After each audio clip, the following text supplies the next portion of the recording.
de las proposiciones no de ley, la que figuraba en el orden del día con el número 6 sobre el interés de la vivienda protegida. Es del Grupo Parlamentario Socialista y la va a defender la diputada doña Mar Romiguet. Bueno, muchas gracias, señorías. Buenas tardes. De nuevo volvemos a traer a esta comisión el debate sobre la discriminación que padecen las familias usuarias de vivienda de protección oficial. Esta vez queremos centrarnos en el tipo de interés aplicable a la financiación de esas viviendas, el IRPH entidades. Es cierto que los préstamos convenidos para viviendas de protección oficial han contado con ventajas especiales adaptadas a las peculiares características socioeconómicas de los beneficiarios de este tipo de viviendas. Pero desde que se modificó la normativa eliminando las ayudas correspondientes en los distintos planes estatales de vivienda y se aplicó el IRPH entidades como tipo de interés de referencia, estos préstamos se han gravado doblemente. Este es el fondo de nuestra proposición no de ley. No entramos a valorar más que el desajuste que existe entre los préstamos hipotecarios para vivienda libre y los que están sujetos a préstamos convenidos para VPO referenciados a IRPH entidades. Entonces, podemos decir, sin temor a equivocarnos, que los tipos de interés fijados por el Gobierno para la vivienda protegida han incumplido su función social en los últimos años, porque se ha beneficiado sobre todo a las entidades financieras. Entonces, ello conlleva la necesidad de ajustar dichos tipos a esa verdadera finalidad social y corregir la evolución de estos años en que se ha incrementado por encima de los del mercado de vivienda libre, hasta el punto de que actualmente este índice podría ser tachado de arbitrario para estos miles de familias con unas características, como decía, peculiares, unas características socioeconómicas en virtud de las cuales cumplían una serie de requisitos para poder acceder a este tipo de viviendas con las ayudas que el Estado les ofrecía y que posteriormente fueron víctimas de una medida que ya hemos dicho aquí en más ocasiones, antisocial e injusta, porque las dejó en una completa desprotección por parte del Estado, sin opción a prorrogar las ayudas prometidas, atrapados en hipotecas, muchas de ellas sobrevaloradas, porque tuvieron que asumir un sobrecoste de entre 90 y 300 euros más por sus préstamos, y sin posibilidad de vender o de alquilar para poder salir de la situación económica a la que estaban sumidos, lógicamente, ya que estas viviendas, por sus propias características, pues no son susceptibles de nada de esto. Entonces, esta supresión retroactiva de las ayudas a la vivienda de protección oficial no tuvo en cuenta la situación real de estas más de 300.000 familias afectadas que tuvieron que pagar por ello un alto coste. Sobre todo intereses altos por unas viviendas supuestamente protegidas, porque los tipos aplicables a la vivienda de protección oficial son fijados por el Ministerio de Fomento a partir del indicador IRPH, estableciendo para cada plan de vivienda un tipo fijo anual para todos los afectados y tomando como base ese indicador, de manera que han seguido unas tendencias por encima de las del mercado libre, caracterizado precisamente por la bajada del Euribor. Con todo esto, resulta curioso cómo el Gobierno se vanagloria por una supuesta mejora de los tipos de interés de las hipotecas para VPO tras la actualización anual del pasado 31 de marzo, que se aprobó en Consejo de Ministros, pero que en realidad no ha reducido los tipos. Este es el caso de los programas vigentes del 96, del 97, del 98 y del Plan 1998-2001, y además en aquellos casos en que se ha producido la bajada, esta ha sido ínfima. Estamos hablando de entre 25 y 57 euros anuales. Son unas cantidades que serán imperceptibles en las ya muy deterioradas economías de las familias afectadas. Y, por lo tanto, más que confundir vendiendo esa reducción de los tipos, que no es del todo cierta, lo que sí que es necesario es establecer unos tipos de interés justos, razonables y sociales para la vivienda protegida, en consonancia con los principios que rige tanto la Constitución española como la normativa europea aplicable al respecto. No estaría de más recordar que en 2009 la Unión Europea ordenó la eliminación del IRPH.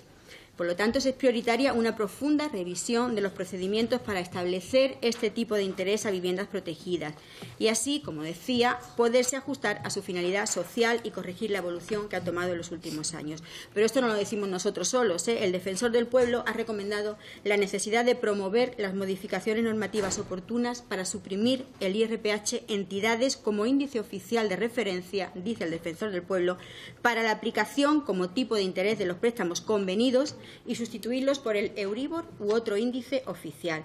Y ese, insisto, es el sentido de nuestra iniciativa. Eso es lo que reclamamos en su parte dispositiva.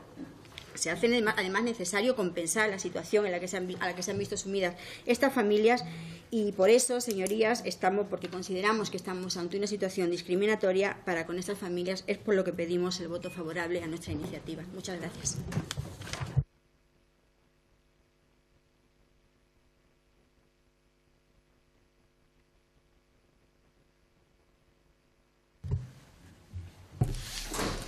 Bien, al igual que en la anterior, planteamiento, no estamos en principio en desacuerdo con el propósito de la proposición no de ley como tal, sino que entendemos que las dos medidas que contempla, primero, una nos parece llamativa, no sabe exactamente si cabe también posiblemente en el ámbito de la legalidad, puesto que la compensación de diferencias que propone respecto de quienes no son causantes de ese daño y que son en principio de existir algún tipo de irregularidad como consecuencia de la aplicación de IRPH, cosa que además en estos momentos está siendo discutida incluso por el Tribunal Supremo en las más recientes sentencias que acaba de dictar, pues es un propósito que, como en el anterior caso, es difícilmente compatible con la afección a una causa de interés general, como no sea la de la estimación de un motivo exclusivamente social. Pero ese no es el propósito de la política de vivienda. Es que tampoco es posible que sea el propósito de la política de vivienda cuando de lo que se trata es de que lo regule el Estado. Como bien recuerda el propio Ministerio en su página, la posibilidad de actuación del Estado en materia de vivienda se reduce o se constriñe a la definición de algunas actuaciones protegibles sin perjuicio de que las comunidades autónomas los puedan desarrollar, a regular las fórmulas de financiación sin perjuicio también de que el resto de administraciones públicas puedan tener las suyas propias y que las puedan desarrollar, y a la aportación de recursos estatales a esos fines, no a otros. Entendemos, por eso, que esa posibilidad de que se puedan compensar diferencias acudiendo a ese mecanismo no es compatible con el ejercicio de competencias del Estado. Eso en primer lugar. Y el segundo, en cuanto a la fijación de un nuevo procedimiento de cálculo, evidentemente, si fuera una política pública ejercida también por el Estado, podría referenciarla a su propia actividad. Pero como de lo que se trata en este caso es de una actividad de fomento, en su caso de vivienda, que es la que tiene el Estado, difícilmente va a poder sustituir a esa misma actividad cuando del resto de administraciones públicas se trata. Las comunidades autónomas y las entidades locales tienen también la posibilidad de fijar en sus bases de licitación esos mecanismos. Y es verdad que el Estado lo puede hacer de modo orientativo y para actuaciones que en su caso dependan de ella. Pueden ser las actuaciones en las ciudades de Ceuta y Melilla, pero en el resto creemos que también es difícilmente compatible. Y en cualquier caso, lo que sí entendemos es que en el aspecto fundamentador, en la parte expositiva de la proposición no de ley, se vuelve a incidir en una caracterización de las competencias del Estado que no es compatible con las de las comunidades autónomas, tal y como se relatan. Existen en estos momentos 4 recursos de inconstitucionalidad planteados, el de frente a leyes del suelo concretas y en materia de vivienda, mejor dicho, que son Euskadi, Navarra, Andalucía y Canarias, si no me equivoco, y estas facultades hacen incidencia en competencias que desde luego se recogen en esas leyes y que no vamos a apoyar con esta proposición de ley. Muchas gracias, señor Barrendarán. Es el turno del Grupo Parlamentario de Ciudadanos. Tiene la palabra don Miguel Ángel Garaulet. Muchas gracias de nuevo, señor presidente.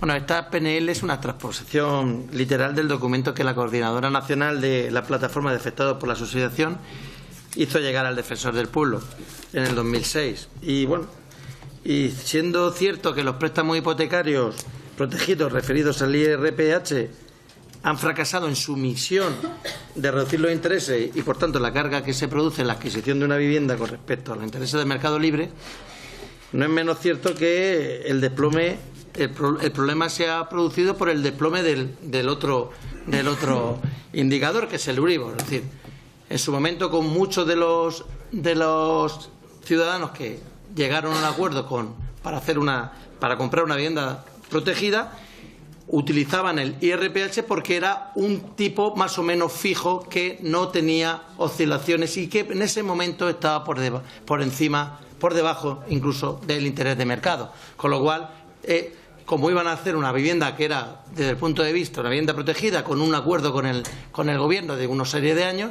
pues mantenían un tipo más o menos fijo que le permitía saber más o menos las cuotas constantes que iban a pagar. Por lo tanto, el perjuicio no ha sido el empeoramiento de las condiciones aceptadas desde el inicio, sino el no poder beneficiarse de la caída del Euribor. Por lo tanto, esas hipotecas que estaban referenciadas frente al Euribor, como ha bajado a niveles prácticamente del 1%, han supuesto una mejora sustancial con respecto a aquellos propietarios que tenían el IRPH como fijación del interés. Por lo tanto, el problema no es que hayan empeorado las condiciones, sino el problema es que los que tenían una hipoteca con respecto al Euribor han tenido mucho más beneficios que los que no lo tenían. Y esto ha provocado demandas por parte de los afectados. Sin embargo, el 22 de noviembre de 2017 el Tribunal Supremo ha dictaminado que la mera referencia de una hipoteca a un índice oficial como es el IRPH no implica falta de transparencia ni es un abuso. Por lo tanto, no nos parece adecuado que se pida responsabilidad a los poderes públicos que en este caso han cumplido con las condiciones pactadas en el acuerdo inicial, aunque haya fracasado su misión, y eso también es cierto, su misión social que les encomendaba. Otra cosa es que se solicitara la devolución de los intereses no recibidos por la supresión con carácter retroactivo de la subsidiación de intereses establecidos en el año 2013, que sí supuso un incumplimiento de las condiciones iniciales del préstamo. A esas familias que están solicitando que se les reponga unas condiciones que en su momento el Estado, por motu propio, se las quitó, a esas personas sí que estaríamos de acuerdo en que se les tienen que devolver los intereses. Porque encima les quitaron los apoyos y encima no podían cambiar o vender su casa porque estaban de protección oficial. Por lo tanto, las condiciones iniciales sí se les modificaron. A esas personas sí estaremos de acuerdo. Pero a todo el mundo, entiéndame, señora Rominguera, que no estemos de acuerdo. Por otra parte, parece claro que el procedimiento de cálculo de los préstamos destinados a adquisición de vivienda protegida ha fracasado en su objetivo. Eso está claro. Y siendo lesivo tanto para los ciudadanos afectados como para la propia Administración, ojo, también. Además, el IRPH ha demostrado como un índice poco transparente y problemático, lo cual ha llevado al Defensor del Pueblo a solicitar que sea eliminado como índice de referencia a los préstamos hipotecarios. Por lo tanto, le voy a pedir, señora Rominguera, que se haga una votación por puntos, porque estando de acuerdo en el punto número 2, en el punto primero no lo estamos. Entonces, le solicito que podamos votar esta PNL por puntos, porque creo que el segundo punto sí que debería salir adelante. Muchas gracias.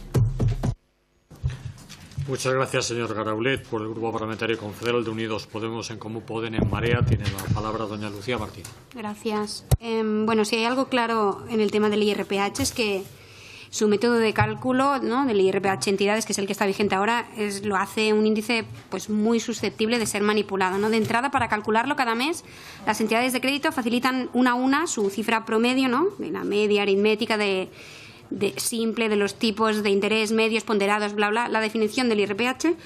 Pues su cifra promedio la mandan al Banco de España. Se trata de tipos TAE, por lo tanto, en esos tipos incluyen en su cálculo comisiones bancarias, gastos de formalización, etcétera, etcétera, ¿no? Cada promedio, digamos que viene por defecto incrementado de forma ya artificial y arbitraria. Pero, sin embargo, el Banco de España no solo no realiza ningún tipo de control o auditoría sobre estos datos, sino que la media de estos tipos se calcula sin tener en cuenta el volumen de negocio de cada entidad. Eso supone que cualquier alteración de un tipo de interés por parte de una sola entidad, aplicado a sus propios clientes, por ejemplo, hace que el IRPH varíe su valor definitivo. Es decir, cualquier entidad, grande o pequeña, porque pesan todas igual, tiene la capacidad de hacer variar el índice a su voluntad. Esto contrasta con el Euribor, ¿no?, que se determina por una media ponderada del interés al que supuestamente se prestan el dinero el conjunto de las entidades europeas, ¿no? La gente que contrató sus hipotecas con IRPH pues las ha pasado de todos los colores. Antes de 2013 existían tres modalidades: el de cajas, bancos y entidades. Y este último incluía a todas las entidades crediticias, pero mediante la Ley 14/2013 el Gobierno del PP deroga la vigencia de los dos primeros y mantiene el de entidades. Eso provoca que, tal y como estaba previsto en la disposición adicional 15ª de esa ley, muchos préstamos quedaron referenciados al IRPH entidades y se les añadió un incremento en su diferencial. En cambio, otros se referenciaron al último valor que se pudo calcular del IRPH cajas, cuando este casualmente habría sufrido un incremento exponencial durante sus últimos meses de vigencia. En definitiva, muchos préstamos quedaron sujetos a tipos fijos, a pesar de que originalmente se trataba de un tipo variable, de entre un 4 y un 4,5. A ello se les suman estudios que afirman que las entidades han añadido fraudulentamente diferenciales al IRPH y que, por tanto, han estado sobrevalorando el índice sistemáticamente, incluso vulnerando algunas circulares que el Banco de España ya utilizaba para advertir esta situación. Luego está el tema de la más que posible información engañosa por parte de las entidades, en los casos que existiera información, sobre el índice, porque se ofrecía como un precio más estable que el Euribor, se vendía como un índice que no podía subir ni bajar tanto como el Euribor y, sin embargo, si se analiza la evolución de ambos índices de acuerdo con las publicaciones del Banco de España, se puede ver que el IRPH siempre estuvo por encima del Euribor con una diferencia de entre 1 y 3 puntos. Y en cuanto a la estabilidad, pues hay algunos periodos igualmente inestables por parte del IRPH o más inestables que el Euribor. Y además el cálculo del índice, en su cálculo se han incluido todos estos años hipotecas que contenían cláusulas suelo, que, como saben, han sido declaradas nulas recientemente. Bueno, en definitiva, está claro que este índice se construye a partir de un cálculo que está plagado de irregularidades y de arbitrariedades y que no puede seguir siendo utilizado. De hecho, en la actualidad se calcula que hay aproximadamente 1.300.000 personas de familias atrapadas por este tipo de interés y que conforman aproximadamente el 20% de las hipotecas que se concedieron en los últimos 15 años. Y, de hecho, distintas fuentes y cálculos apuntan que la diferencia entre lo pagado en una hipoteca referenciada al Euribor y una que lo hace al IRPH, en un periodo de 10 años alcanzaría la diferencia entre 18.000 y 21.000 euros. Por ese motivo, está claro que es urgente tomar medidas que permitan suprimir la aplicación del IRPH para todas aquellas personas afectadas que aún lo sufren y sustituirlo por una fórmula acordada con esas asociaciones, ¿no?, que sea Euribor más lo que toque o lo que se acuerde. En el caso concreto que nos ocupa, que es el de la vivienda protegida, los índices no se fijan mediante los contratos entre las personas que firmaban la hipoteca y la entidad bancaria, sino que en función de lo establecido en los planes estatales correspondientes, ¿no?, que son aquellos anteriores a 2009, pues se establecían allí. Por lo tanto, nosotras entendemos, a lo mejor estamos equivocadas, pero entendemos que para llevar a cabo la fijación de un nuevo procedimiento de cálculo del índice sí que tiene que ver con la legislación estatal, no como decía el compañero del PNV, y entendemos que sería necesario modificar esos planes estatales, cosa que nos resulta un poco extraña que el PSOE ni lo mencione en su PNL. También, efectivamente, es importante mencionar en este punto que un reciente informe del Defensor del Pueblo sobre el IRPH para vivienda protegida, ¿no?, el pasado 17 de octubre, en él se afirma que las personas en esta situación han sufrido un doble abuso. De un lado, el tema de la suspensión de las ayudas a la subsidiación de sus préstamos, pero del otro también en el momento en que se empezó a aplicar el IRPH entidades en lugar del Euribor. Entonces, en este sentido, vamos a apoyar la PNL del PSOE, tanto en la cuestión de la supresión y cambio por otro cálculo del índice, como también para la necesidad de estudiar mecanismos de devolución de las cantidades, digamos, indebidamente cobradas. Muchas gracias, señora Martín. Finalmente, por el Grupo Parlamentario Popular, tiene la palabra doña Águeda Reines. Muchas gracias, señor presidente. Buenas tardes, señorías. El Partido Socialista trae una proposición no de ley sobre el interés de vivienda protegida. Es una propuesta similar a la presentada en el mes de febrero sobre las ayudas de subsidiación de préstamos. Y claro, el tema es que cuando leemos las exposiciones de motivos de las propuestas no de ley presentadas por el Partido Socialista, creo que no recuerdan lo que hicieron ustedes cuando gobernaban, y es verdad que volvemos al tema que hemos comentado a lo largo de la tarde entre el PSOE y el Partido Popular, que creo que lo comentaba el compañero de Ciudadanos. Pero es que parece que ahora el Partido Popular todo lo hace mal y en aquel momento el Partido Socialista todo lo hacía bien. Y esto no es así y ustedes lo saben. Porque a mí me gustaría recordar qué hizo el Partido Socialista cuando gobernaba y cuando empezaron a vislumbrar la crisis con los anteriores planes de vivienda. ¿Se acuerda, señora Rominguera, de que se suprimieron las ayudas directas a la entrada? ¿Se acuerda de que se suprimieron las subvenciones estatales para la urbanización del suelo edificable destinado a viviendas protegidas? ¿De que se redujeron también las subvenciones a los promotores de vivienda de nueva construcción para arrendamiento? o de que se redujeron las subvenciones para la construcción de equipamientos para colectivos especialmente vulnerables. Mire, yo puedo entender que a los grupos de Ciudadanos o de Podemos o de cualquier otro grupo con representación en esta Cámara que no hayan tenido responsabilidad de gobierno, que a veces presenten propuestas que son inviables económicamente y quedan estupendamente de cara a la galería. Pero claro, es aquello de que no es lo mismo tener opiniones que tomar decisiones. Pero ustedes, señores del PSOE, ustedes sí que han tenido la responsabilidad de gobierno y que dejaron nuestro país en una situación tan crítica. Ustedes no están para darle lecciones a nadie. En su exposición de motivos hablan de arbitrariedades en el procedimiento del cálculo de los tipos cometidas por el Gobierno de España. Señora Rominguera, ni el cálculo de los tipos de interés aplicables a los préstamos hipotecarios convenidos ni su revisión periódica se realiza de forma arbitraria, y usted lo sabe, porque la normativa reguladora de cada plan estatal de vivienda, que establece los criterios y la metodología a seguir para fijar y revisar los tipos de interés efectivos anuales, se ha aplicado siempre sin ningún grado de arbitrariedad y con total transparencia, ya que el tipo de referencia que se utiliza en estas fórmulas es el publicado por el Banco de España mensualmente. Y precisamente hace unos días el Supremo ha dictaminado, ha fallado, que la mera referencia de una hipoteca a un índice oficial, como es el índice de referencia de préstamos hipotecarios, el IRPH, no implica falta de transparencia ni es un abuso. Falta de transparencia lo digo porque el señor de Ciudadanos, también, el representante de Ciudadanos, también hablaba de falta de transparencia. Por lo que no cabe anular estos contratos por esa mera razón. Además, la normativa vigente que regula el funcionamiento de los distintos planes de vivienda establece que el primer trimestre de cada año procede revisar y modificar, en su caso, el tipo de interés efectivo anual aplicable a los préstamos concedidos en los mencionados programas.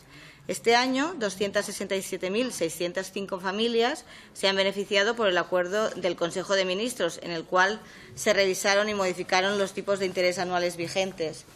Así, las hipotecas que se concedieron bajo el programa en 1996 pasarán a pagar el 2,50%, lo mismo que hace un año, pero los propietarios de una casa perteneciente al programa 2002-2005 pasarán a pagar el 1,87 al 1,74 y los propietarios de una casa perteneciente al plan 2005 y 2008 pasarán de pagar el 1,90 al 1,75. Y es posible que sea poco, señora Rominguera, pero es que en el 2008 los beneficiarios de estos planes pagaban el 5,09%. Por lo tanto, otra de las cosas que tampoco se ha impedido en ningún momento, pero que ha de ser obligatorio seguir el procedimiento administrativo descrito para la revisión de los préstamos convenidos en aplicación del principio de legalidad. Ello, como decía, no ha impedido en ningún momento que los beneficiarios de dichos préstamos convenidos se pasasen a un préstamo libre en caso de que los tipos de interés aplicables en el mercado libre les favoreciesen. Y ya voy acabando, señor presidente. Nuestro grupo considera que lo que se propone en esta PNL plantearía problemas desde el punto de vista jurídico, ya que se estarían modificando relaciones jurídicas concertadas por los consumidores y las entidades de crédito basándose en las características publicadas en su momento, que se varían a posteriori. Por lo tanto, no podemos apoyar esta propuesta no de ley. Muchas gracias. Muchas gracias, señora Reinés. Señora Rominguera, ¿va a permitir la votación por puntos? Sí, le permitimos. Gracias. Pregunto a los portavoces si ya tienen a todos sus efectivos.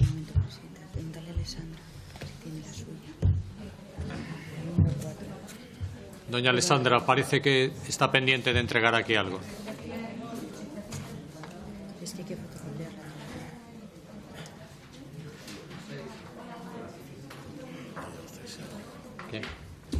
César ha salido un momento.